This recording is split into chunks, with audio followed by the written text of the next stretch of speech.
Deep space held its breath. The void stretched out endlessly beyond the viewport, an abyss untouched by time or memory. Dr. Elias Korrin leaned forward, eyes locked on the object suspended between two long-dead planets. A monolith, blacker than the darkness around it, swallowed every stray photon that dared approach. It was unnatural, impossibly smooth, featureless, and inert to every scan they had thrown at it. The Pathfinder had arrived at this star system 3 days prior, following a faint, intermittent signal that had drifted across the cosmos like a ghost's whisper. It had led them here, to this impossible relic adrift in the vacuum, waiting. No signs of life, no inscriptions, no clues as to its purpose. The crew had speculated, some in hushed tones, others in frantic debate. Was it a remnant of some long-extinct civilization? A grave marker? A warning? Every theory they conjured twisted itself into another question, and still, the monolith remained silent. Korrin had studied alien relics before. He had seen ancient ruins carved into asteroid husks, deciphered. The cryptic runes of forgotten species, but this was different. It wasn't a ruin, it wasn't abandoned. It was waiting. The scientific team had exhausted their instruments. LiDAR mapping, electromagnetic resonance scans, harmonic frequency sweeps. Every effort yielded the same result. Nothing. A structure that absorbed all information and returned. No answers. That alone made it terrifying, and yet Korrin couldn't look away. The briefing room buzzed with tension as the crew argued over their next step. Captain Vasquez wanted to classify it as a Level 4 inert anomaly and report it to Central Command. Others weren't so sure. Some felt it should be quarantined, whatever it was. Others were drawn to it, inexplicably so. Korrin had volunteered for the spacewalk, perhaps too eagerly. His voice had been steady, professional, but inside, something pulled him forward. The EVA suit sealed around him with a low hiss. The airlock cycled open, and the universe expanded before him, raw and endless. He drifted through the black, tethered to the ship by a single thin umbilical cord. The closer he came to the monolith, the more his pulse pounded in his skull. Even through the vacuum, it felt alive. A breathless moment stretched as he extended, a gloved hand, hesitation clashing with an overwhelming primal need to make contact. His fingers met the surface. No sound, no vibration. But deep in his mind, something shifted. Nothing changed outwardly, yet a part of him knew. The monolith had noticed him. Hours later, as he lay in his quarters staring at the metal ceiling, the whisper came. His name. A voice, but not a voice. It did not speak in words or language, yet he understood. The sound crawled through his bones, soft as breath, impossible as light in the abyss. It knew him, and it would not stop calling. The whisper followed him. At first, Korrin had thought it was his own mind betraying him, a residual echo from two. Many hours spent analyzing the monolith. Sleep deprivation, stress, a psychological reaction to the sheer enormity of what he had touched. He had told himself that, over and over. But the whispering persisted. Soft at first, an indistinct murmur hovering at the edge of consciousness. A trick of the mind, a stray signal. Yet, as the hours passed, the voice grew clearer. It did not speak in words, yet he understood. It was not a message, nor a command. It was his name, over and over, Elias Korrin. His body betrayed him with subtle tells, his pulse rising when he walked past the viewport, his breathing shallowing when the whisper came too close. It felt like something standing behind him, unseen, but inescapable. And worst of all, no one else could hear it. The Pathfinder's corridors felt tighter. The hum of the ship's engines, once comforting, now felt like a second presence, merging with the whisper in his skull. He didn't mention it at first. How could he? The scientist in him demanded logic, measurable phenomena. Not this impossibility. Yet, something deeper, something primal had already decided. The monolith was alive, and it was watching. The briefing room was uneasy. Captain Vasquez had gathered the senior crew, scientists, engineers, and security. The data was laid bare on holographic displays, but it told them nothing they didn't already know. The monolith was still inert. No energy fluctuations, no mass variance, no gravitational anomalies. Yet it absorbed everything.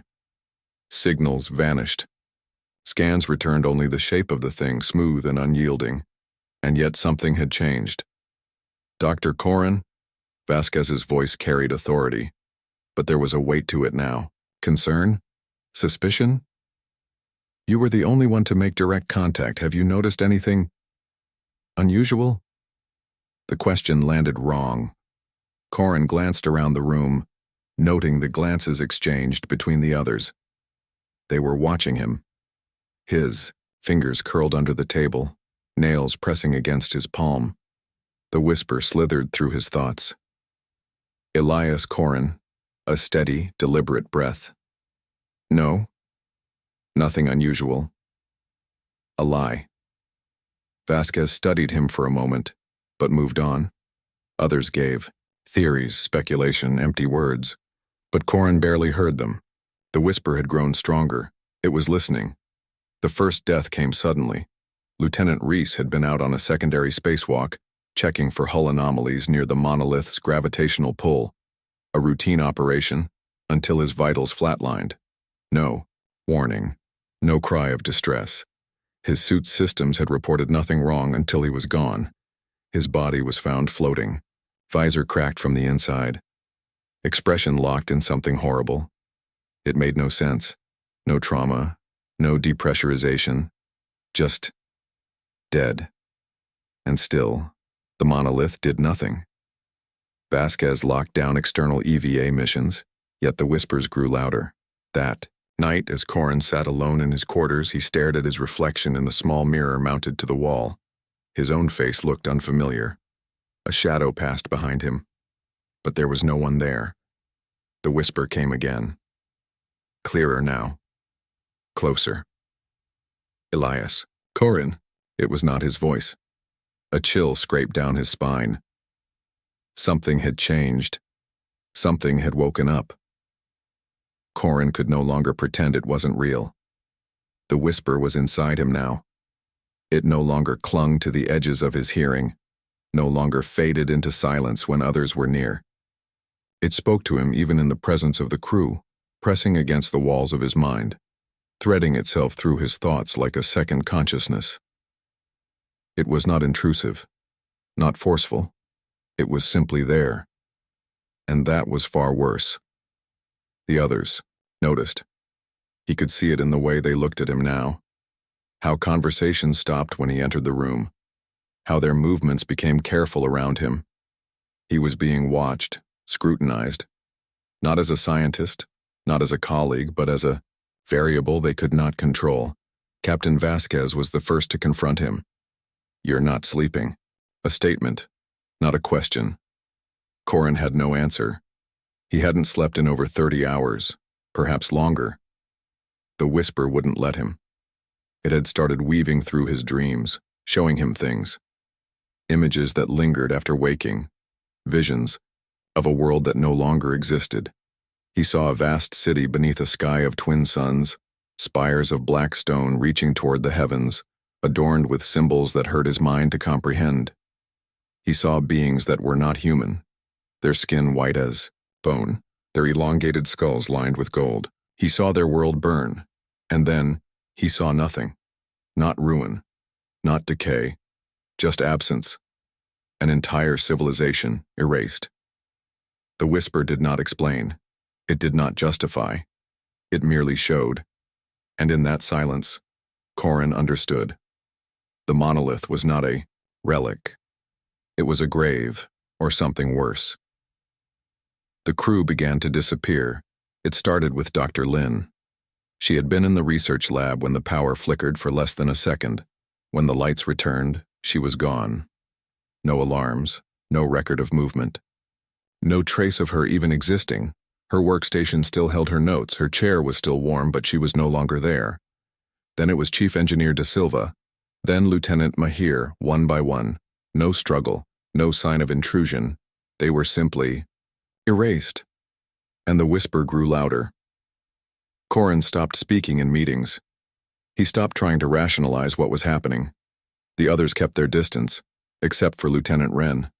She was the only one who wasn't afraid of him. Or maybe she was. Maybe that's why she stayed close. Watching. Waiting. She cornered him in the observation deck. "Tell me the truth, Korrin." His throat was dry. "About what?" Her voice was steady, but there was an edge to it. "You hear it, don't you?" Slow exhale, no point in lying. "Yes." Her fingers curled into fists at her sides. "Is it doing this? The disappearances?" "I don't know. Don't you?" He should have. But the whisper gave him nothing. No answers, no warnings, just its ever-present murmur, drifting through his thoughts like smoke. But in his gut, in the part of his mind that still belonged to only him, he felt it. Something was coming. The ship's AI, Argos, detected an anomaly, a fluctuation in the monolith's mass. For the first time since they arrived, it had changed. "It's growing," Vasquez said, voice tight with barely concealed fear. "By how much?" Argos responded with cold, digital precision. 0.3% volume expansion detected. Mass increase, 2.1 metric tons. Event occurred over the last 72 hours. It was consuming something. And Korrin knew what. "Every time one of us disappears," he murmured, "it gets bigger." The room fell silent. The truth was unbearable. The monolith was not an object. It was alive, and it was feeding. Korrin stopped fighting it. What was the point? The whisper would not leave. The crew would never trust him again. The Pathfinder was already a tomb.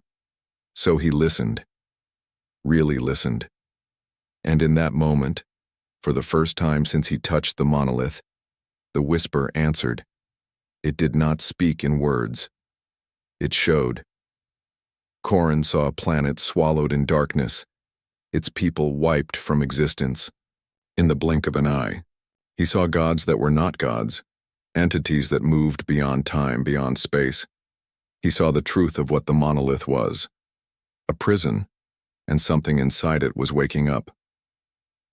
Korrin's breath came slow and shallow as the weight of revelation settled over him. The monolith was never an artifact, never a relic. It was a cage, a cosmic prison containing something so vast, so old, that time itself had begun to forget it. But now it remembered, and it was hungry. The whisper was no longer subtle. It surged, through his mind, overlapping voices, a chorus of beings long erased from existence, not dead, consumed. And now, it wanted him. The Pathfinder's emergency alarms blared, jolting Korrin from his trance. The ship was under siege, not from an enemy fleet, not from an external threat, but from within. The monolith had begun to warp reality. The corridors twisted in ways they shouldn't, stretching impossibly, leading crew members in endless loops. The gravity fluctuated, one moment suffocatingly heavy, the next a void where their feet no longer touched the ground. And then the lights began to flicker. One by one, more crew vanished. No screams. No struggle. Just gone. Captain Vasquez's voice crackled through the comms, barely audible over the ship's failing systems. "Korrin, if you're still alive, get to the command deck. We're blowing the reactor. This thing dies here." The reactor. They were going to destroy the ship. Korrin's blood turned to ice. He knew what Vasquez didn't. The monolith wasn't just feeding. It was awakening. And if they destroyed it now, they wouldn't kill it. They would release it. The command deck was chaos. Only a handful of crew remained. Vasquez, Wren, a few security officers. Their faces were pale, drawn tight with exhaustion and fear. Vasquez turned the moment Korrin stepped through the doors. "We don't have time for arguments. The ship's AI is compromised, life support is failing, and the monolith is growing. We overload the reactor. We end this now. Korrin clenched his jaw. He could still hear the whispering. Louder now, urgent. Vasquez, listen. To me, he said, forcing control into his voice. We can't destroy it. It's not just an object, it's a containment field. The captain's expression twisted in frustration. A containment field for what? Korrin met her gaze, feeling the truth claw its way up his throat like a living thing. Something that should never be free. A beat of silence. Then Wren spoke, quiet but firm. How do you know that? Korrin hesitated. He could still feel the monolith pressing against his thoughts, showing him glimpses of something vast, unknowable, endless. The ship shuddered violently. The viewports fractured for a split second, not breaking but showing something else. A sky that should not exist. A horizon that stretched forever, and a shape, moving within it. A presence. The monolith wasn't the threat. It was the lock. The whispering changed. It was no longer just calling his name. Now it was pleading. Too late. The countdown had already begun. The ship's reactor core would overload in 5 minutes. No escape pods. No contingencies. They were all going to die, unless Korrin did the one thing he swore he never would. He reached out, not with his hands, but with his mind. The monolith responded. For the first time since the Pathfinder arrived, it moved. The smooth, featureless surface rippled, folding inward, twisting into a shape that hurt his mind to look at. It wasn't stone. It was something else. Something alive. And then, it spoke. Not a whisper, not a plea, but a command. Let me in. Korrin's body locked in place. He could feel something pushing against his mind. A vast intelligence older than human comprehension. It did not threaten. It did not force. It simply offered. The ship trembled. Metal groaned. Time was running out. Korrin. Wren's voice was distant, barely breaking through the pressure crushing his mind. What the hell is happening? He had no answer. No logic.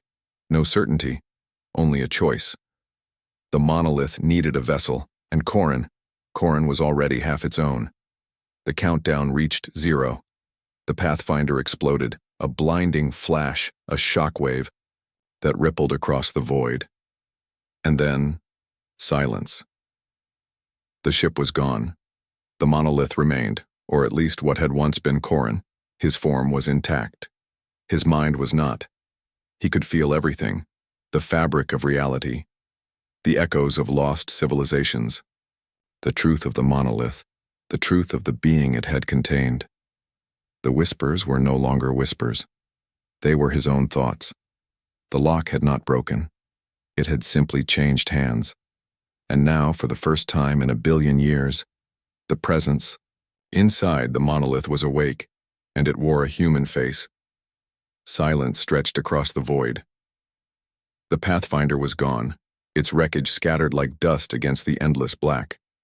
Nothing remained of the ship, its crew, or the futile attempt to destroy what could not be destroyed. Except for him. Korrin drifted before the monolith, untouched by the vacuum, unaffected by the cold that should have crystallized his blood. But he no longer had blood. Not in the way he once did. His body still existed. He could see his hands, his fingers, the familiar shape of his limbs. But they were not flesh. Not entirely. They were something more. Something other. The whisper was gone. In its place was understanding, not all at once. Not in a sudden flood of enlightenment, but in fragments. Pieces of knowledge that assembled themselves in his mind, forming patterns, revealing truths that had been buried beneath the weight of forgotten time. The monolith had never been a prison. It had been a warning, a beacon left behind by those who came before, those who had understood the danger, those who had made a choice. The thing it had contained, the presence that had stirred within it, it was not a being, not in the way humans understood. It was not a god nor a devil. It was a force, a concept made manifest, and now it was him.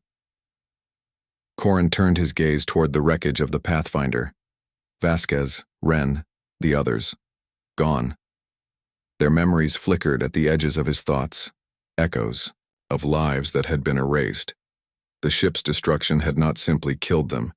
It had unmade them. Not death. Not oblivion. Something worse.